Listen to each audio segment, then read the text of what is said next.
నమస్తే, welcome to Suman TV. నేను మీ సాయి. ఆంధ్రప్రదేశ్లో తాజాగా ఇప్పుడున్నటువంటి గత ప్రభుత్వం పెట్టినటువంటి పథకాలకు సంబంధించిన పేర్ల మార్పు అంశం అనేది ట్విట్టర్లో ఇప్పుడు వరుసగా మిగతా రాజకీయ నేతలు కూడా కామెంట్లు, దాని కింద షేర్లు ఇవన్నీ చేయడంతో వైరల్గా మారాయి. అసలు ఈ పథకాల పేరు మార్పు వెనుకున్నటువంటి కారణాలేంటి, ఈ పథకాల పేర్ల మార్పు కరెక్టేనా, దీనికి సంబంధించి మనం మాట్లాడదాం. మనతో పాటు Suman TV news chief editor Keshav గారు ఉన్నారు. సార్ నమస్తే. నమస్తే. సో గత ప్రభుత్వం పెట్టినటువంటి పథకాలని ఏ ప్రభుత్వం వచ్చినా కూడా కొన్ని మార్పు చేర్పులు చేస్తుండడం చూసాం. బట్ ఈసారి అన్ని పథకాలకు కూడా ఆ పేర్లు మొత్తం మార్చి ఇప్పుడున్నటువంటి కూటమి ప్రభుత్వం కొన్ని కీలక నిర్ణయాలు తీసుకుంది. ఎలా చూడవచ్చు అంటారు ఈ పథకాల పేర్ల మార్పు? పేరు మార్పు అనేది కొత్త కాదు. ఎందుకంటే గవర్నమెంట్ ఏది మాట్లాడినా కానీ, ఏ ప్రభుత్వం మారినా కానీ వాళ్ళకి నచ్చినట్టుగా పథకాలు అవే పెట్టి పాత సీసాలో కొత్త సీసాలో పాత సారా ఇట్లా లెక్క చెప్తాం కదా, ఆ టైప్లో ఎవరికి నచ్చినట్టు అదే తిప్పి తిప్పి చూపించేవాళ్ళు. అయితే ఈసారి ఎక్కువ మంది అప్రిషియేట్ చేస్తుంది, మనం కూడా ప్రశంసించాల్సినటువంటి పరిస్థితి కల్పిస్తుంది. ఏంటంటే పురాతన కాలం అంటే పాత కాలం నాటి మహనీయుల పేర్లు తీసుకొచ్చి పథకాలకు పెట్టడం. గత 20 ఏళ్లలో ఏం జరిగిందంటే, ఒక ఎగ్జాంపుల్ చెప్తాను మీకు. 95-96 తర్వాత చంద్రబాబు నాయుడు గవర్నమెంట్ స్టార్ట్ అయినప్పుడు పథకాలకి చాలా మంచి పేర్లు ఉండేవి. జన్మభూమి చెప్పుకోవడానికి చాలా చక్కగా ఉండేది, శ్రమదానం చెప్పుకోవడానికి కూడా బాగుండేది, అన్ని అచ్చ తెలుగు పదాలు. నీరు, మీరు, పచ్చదనం, పరిశుభ్రత, మానవహారం, ఇట్లాంటివన్నీ కూడా చాలా స్కీమ్స్ వైజ్గా చూపించినటువంటి పరిస్థితి ఉండేది. 2004 తర్వాత జరిగినటువంటి పరిణామాల్లో అప్పుడు రాజశేఖర రెడ్డి గారు గవర్నమెంట్లో రాజీవ్ గాంధీ పేరు లేదంటే ఇందిరాగాంధీ పేరు, ఈ రెండు తప్పితే కొత్త వేరే కనబడేగావు. ఏ పథకానికైనా ఇదే ముందు తోకలు అనమాట. మామూలుగా అయితే వెనకుంటాయి తోకలు, కానీ ముందు తోకల్లాగా ఇవి అయిపోయినాయి. లాస్ట్ గవర్నమెంట్ అంటే 2014-19 సమయంలో కూడా చంద్రబాబు నాయుడు గారు 1-2 పథకాలకు ఆయన పేరు పెట్టుకున్నారు. సో ఇక ఆ ట్రెండ్కి ఆయన కూడా తలొగ్గాల్సిన పరిస్థితి వచ్చింది. 2019-24 మధ్యలో పేర్లు చూస్తే ఏ పేరు చూసినా కానీ జగనన్న అమ్మఒడి. అమ్మఒడి అంటే అందరికీ సంబంధించి, జగనన్నకు ఒక అమ్మఒడిను, వైఎస్ఆర్కి ఒక అమ్మఒడి, చంద్రన్నకు ఒక అమ్మఒడి ఉంటుందా? ఉండదు కదా. సో అందుకని మంచి పేర్లు గోరుముద్ద అంటే బాగుండేది, మళ్ళీ అది కూడా జగనన్న గోరుముద్ద. ఇవి చాలా వెటకారంగా, వెకిలిగా, చిరాగ్గా, ఎవరి సొమ్ముని ఎవరు ఉపయోగిస్తున్నారనేటువంటి చిరాకు ప్రజల్లో ఆ అంశాన్ని అంత ఇదిగా రెచ్చగొడుతున్నట్టుగా, కవ్విస్తున్నట్టుగా మారిపోయినటువంటి పేర్లు అనమాట. ఇప్పుడు ఒక ఉపశమనం ఏంటంటే, ఇందులో పేర్లు ఎలాగో మారుస్తారు. సో మార్చే క్రమంలో డాక్టర్ సర్వేపల్లి రాధాకృష్ణన్ మొదటి తెలుగువాడు, రాష్ట్రపతి అయినటువంటి మొదటి తెలుగువాడు.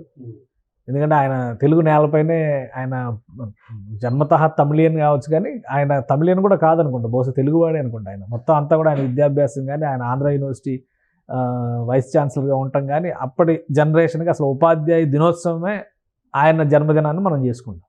అలాంటి వ్యక్తికి ఒక అరుదైన గౌరవం ఇచ్చారు. అలానే డొక్కా సీతమ్మ, ఆమె చేసినంత వితరణశీలత మరెవరూ చేయలేదని చెప్పని బ్రిటిష్ ప్రభుత్వమే ఆమెను అప్రిషియేట్ చేస్తూ అప్పుడు లేఖలు రాసినటువంటి సందర్భాలు ఉన్నాయి. డాక్టర్ ఏపీజే అబ్దుల్ కలాం, ఈ జనరేషన్కి మనం కొత్తగా చెప్పాల్సినటువంటి అవసరం లేదు. ఎందుకంటే ఆయన కళని నిజం చేసుకోవడం అంటే ఎలా అనేదానికి ఒక నిలువెత్తు ఉదాహరణగా ఉండేటువంటి వ్యక్తి. వాళ్ళ పేర్లు పెట్టడం అనేది ఇప్పుడు సముచితమైనటువంటి నిర్ణయం. అందుకనే అన్ని పార్టీలు ఆ విద్యాశాఖ పరిధిలోకి వచ్చేటువంటి పథకాలు ఇవన్నీ కూడా జగనన్న అమ్మఒడి, జగనన్న విద్యా కానుక, జగనన్న గోరుముద్ద, మనబడి, నాడు నేడు, స్వేచ్ఛ, అలానే జగనన్న ఆణిముత్యాలు. సో ఇవన్నీ ఇదివరకు ప్రతిభా పురస్కారం అనేది ఉంది కదా, నేను ఇందాక చెప్పాను కదా, 95-96 చంద్రబాబు నాయుడు గారు అప్పటి గవర్నమెంట్లోనే ప్రతిభా పురస్కారాలు, ప్రతిభా అవార్డ్స్ ఇచ్చేవాళ్ళు స్టూడెంట్స్కి, మంచి అవుట్ స్టాండింగ్ పర్ఫార్మెన్స్ ఉన్నటువంటి స్టూడెంట్స్కి. తర్వాత రకరకాల పేర్లు మార్చుకుంటూ వచ్చారు. ఇప్పుడు అదే ప్రతిభా పురస్కారానికి 2014-19లో కూడా అబ్దుల్ కలాం పేరు ఉండేది, తీసేశారు. అలానే విదేశీ విద్యకి సంబంధించి అంబేద్కర్ గారి పేరు ఉండేది, ఆయన పేరు అప్పుడు తీసేశారు 2019. సో ఇవన్నీ కూడా మళ్ళీ రివిజన్ చేస్తుంది గవర్నమెంట్ అని మనం అనుకోవాల్సి ఉంటుంది. కానీ మంచి తెలుగు పేర్లు, తల్లికి వందనం లాంటి మంచి తెలుగు పేర్లు, అలానే తెలుగు నేలకి ఖ్యాతి తీసుకొచ్చినటువంటి, విశ్వవిఖ్యాతం చేసినటువంటి మహనీయుల పేర్లు పెట్టడం అనేది ఒక సముచితమైనటువంటి నిర్ణయం. అందుకనే కూటమిలో పవన్ కళ్యాణ్ గారు ఒక సుదీర్ఘమైనటువంటి మెసేజ్ పెట్టారు, వీళ్ళందరినీ గుర్తించడం అనేది. ఆయన చాలా సందర్భాల్లో ఆయన చెప్పారు, వీళ్ళు తప్పితే వేరే వాళ్ళు ఎవరు లేరు, ఎందుకు మీ పేర్లే పెట్టుకుంటున్నారు, దామోదరం సంజీవ గారి పేరు ఎందుకు పెట్టట్లేదు, ఇట్లాంటివన్నీ అడిగాడు ఆయన. ఎన్నికల ప్రచార సందర్భంగా కావచ్చు, అంతకు ముందర 4-5 ఏళ్ళు ప్రతి సందర్భంలో అవకాశం వచ్చినప్పుడల్లా ఈ పథకాల పేర్ల విషయంలో చర్చ జరిగింది.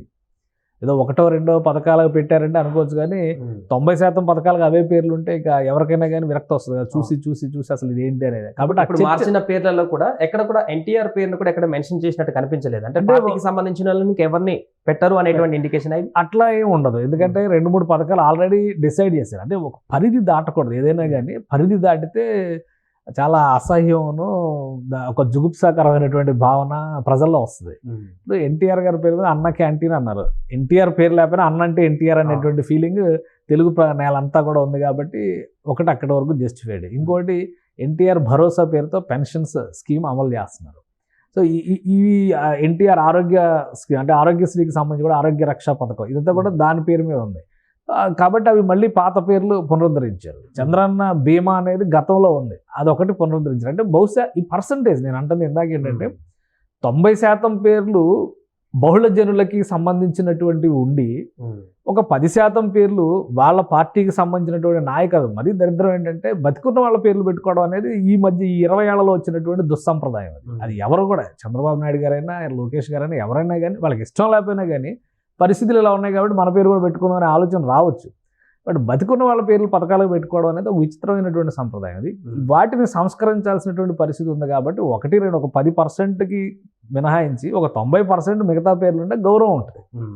ఇప్పుడు విమానాశ్రయాల పేర్లని మార్చేటువంటి విషయం, మార్చడం అంటే ఖరారు చేసేటువంటి ప్రక్రియలో రాష్ట్ర ప్రభుత్వం ఒక రిప్రజెంటేషన్ కేంద్ర ప్రభుత్వానికి ఇచ్చింది. తిరుపతి విమానాశ్రయానికి శ్రీ వెంకటేశ్వర విమానాశ్రయం అని పేరు పెట్టాలని, కర్నూలు విమానాశ్రయానికి ఇప్పుడు ఓర్వకల్ విమానాశ్రయం అని అంటున్నాం మనం. దానికి ఉయ్యాలవాడ నరసింహారెడ్డి పేరు పెట్టండి. అది ఇప్పుడు అది ఎంత చరిత్ర పురుషులు, ఎంత వాళ్ళ చరిత్ర. ఇప్పుడు ఉయ్యాలవాడ నరసింహారెడ్డి అనేటువంటి పేరు ఆ విమానాశ్రయానికి పెట్టినప్పుడు అక్కడ ల్యాండ్ అయిన ప్రతి ఒక్కరు అసలు ఈయన ఎవరు అనేటువంటి ఆలోచన చేస్తారు కదా. ఇప్పుడు ఏముంది, చేతిలో ఫోన్లో గూగుల్లో సెర్చ్ చేస్తేనే కదా ఆయన చరిత్ర తెలుస్తుంది కదా. కనీసం అలానే గుర్తు చేసుకునేటువంటి అవకాశం ఏర్పడుతుంది. సో అవన్నిటినీ కూడా పాతలేశారు. గత ప్రభుత్వంలో అయితే మరి 90% పేర్లు 2 పేర్లు, ఆ 2 పేర్లు తప్పితే వేరే పేరు లేదు. అక్కడి నుంచే ప్రపంచం మొదలైనట్టుగా ప్రజలను భ్రమింపజేస్తే కనుక నష్టాలు కష్టాలు ఎక్కువ ఉంటాయి. సో ఈ రకంగా చూసినప్పుడు ఏంటంటే ఇప్పుడు ఉన్నటువంటి కూటమి ప్రభుత్వం ఈ నిర్ణయాన్ని పవన్ కళ్యాణ్ స్వాగతించారు, సుదీర్ఘమైనటువంటి మెసేజ్ రిలీజ్ చేశారు. అలానే పురంధేశ్వరి గారు రెస్పాండ్ అయ్యారు. కూటమి వైపున ఉన్నటువంటి వాళ్ళందరూ పాజిటివ్గానే ఉన్నారు. ఇక మిగతా పార్టీలు ఏంటంటే వాళ్ళ అభిప్రాయాలు మనకి ఇది రాజకీయ నిర్ణయంగానే చూస్తారు ఎవరైనా. కాబట్టి వాళ్ళ అభిప్రాయాలు వాళ్ళకన్నట్టుగా ఊరుకున్నారు.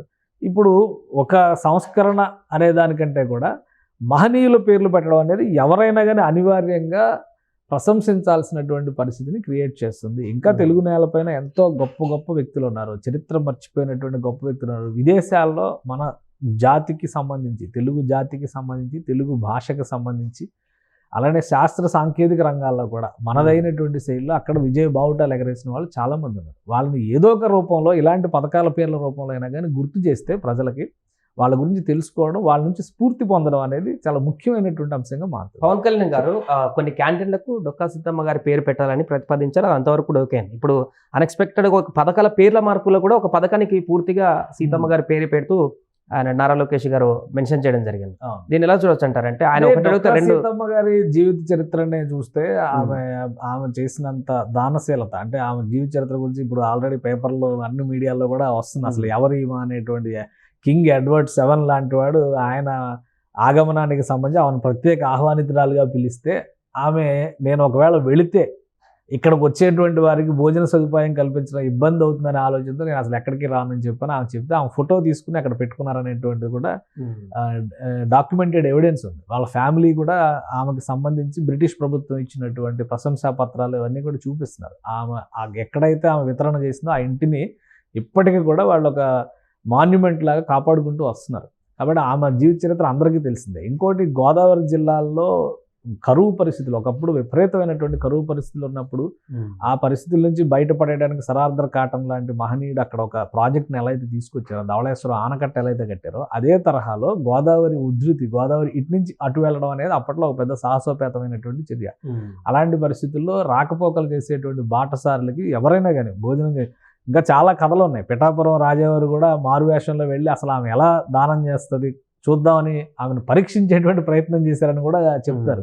సో అంతటి వితరణశీలత. అలానే వాళ్ళకి ఏమన్నా 1000 కోట్ల ఆస్తులు ఉన్నటువంటి వాళ్ళ అంటే సామాన్యమైనటువంటి కుటుంబం నుంచి వచ్చిన వాళ్ళే. కాకపోతే ఏంటంటే ఆకలితో ఉన్నవారు ఆకలితో అలమటించకూడదు అనేటువంటి ఒకే ఒక సూత్రాన్ని జీవితాంతం ఆమె పాటించింది. అదే ఉద్దేశంతో పవన్ కళ్యాణ్ గారు ఒక ప్రతిపాదన అన్నా క్యాంటీన్లలో కొన్నిటిని చేయాలి అనేటువంటి మాట చెప్పారు. కానీ ఇప్పుడు ఏకంగా ఒక పథకం, మధ్యాహ్న భోజన పథకం అనేది ఇప్పటివరకు మనం వింటున్నది మధ్యాహ్న భోజన పథకం. దాన్ని జగనన్న గోరుముద్ద అని చెప్పని మార్చారు.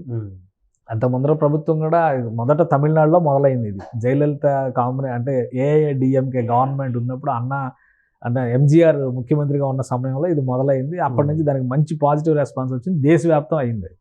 సో ఆంధ్రప్రదేశ్లో కూడా దాన్ని అమలు చేస్తాం అనేది ఏళ్ల తరబడి నడుస్తున్నదే. ఇప్పుడు ఏంటంటే దానికి ఒక మెనూ ఫిక్స్ చేశారు. మెనూ ప్రకారం ప్రతిరోజు పౌష్టికాహారం, ముఖ్యంగా నిరుపేద పిల్లలకి పౌష్టికాహార లోపం అనేది వాళ్ళు ఎదిగిన తర్వాత ఒక పెద్ద ప్రధానమైన సమస్యగా మారుతుంది. కాబట్టి ప్రభుత్వాలు ఆ బాధ్యత తీసుకోవాల్సిన అవసరం ఉంది. ఎందుకంటే ప్రతి ఒక్కరికి కూడా ఆరోగ్యము, విద్య ఇవన్నీ కల్పించాల్సిన బాధ్యత ప్రభుత్వాలపైనే ఉంది. సో అలాంటి కీలకమైనటువంటి పథకానికి మధ్యాహ్న బడి భోజన పథకం అని చెప్పని పెట్టారు. దానికి ఆమె పేరు పెట్టారు. అంటే సముచితమైనది కదా, ఆమె చేసినదే జీవితాంతం. ఆమె అన్నదానం అనేటువంటి కార్యక్రమం మీద ఆమె జీవితాంతం ఉన్నారు. సో ఇప్పుడు ఆమె పేరుని పెట్టడం ద్వారా ప్రభుత్వం నిర్వహించేటువంటి మధ్యాహ్న భోజన పథకానికి, ఇప్పుడు అన్న క్యాంటీన్ అనేది ఒక దగ్గరికి వెళ్ళి అవసరమైన వాళ్ళు తినేది మాత్రమే. ఇది ఖచ్చితంగా ప్రతిరోజు పిల్లలు, పాఠశాల విద్యార్థులు అందరికీ కూడా వర్తింపజేసేటువంటి పథకం. కాబట్టి చిన్న చిన్న క్యాంటీన్లకి పెట్టే పేరు కంటే కూడా ఇది చాలా బృహత్తరమైనటువంటి నామకరణంగా మనం చూడాల్సి ఉంటుంది. రైట్. సో అది మొత్తానికి ఆంధ్రప్రదేశ్లో గత ప్రభుత్వం నెలకొల్పినటువంటి పథకాల పేర్లను మారుస్తూ ఆ పేర్లను కూడా వారికి సొంత పార్టీ పేర్లు కానీ వారి పేరు కాకుండా ఆదర్శనీయమైనటువంటి వ్యక్తుల పేర్లను పెడుతూ ఈ పథకాలను ముందుకు సాగించడం వల్ల అయితే చాలా మంది నుంచి అభినందనలు అయితే వెలువెత్తుతున్నాయి కూటమి ప్రభుత్వానికి.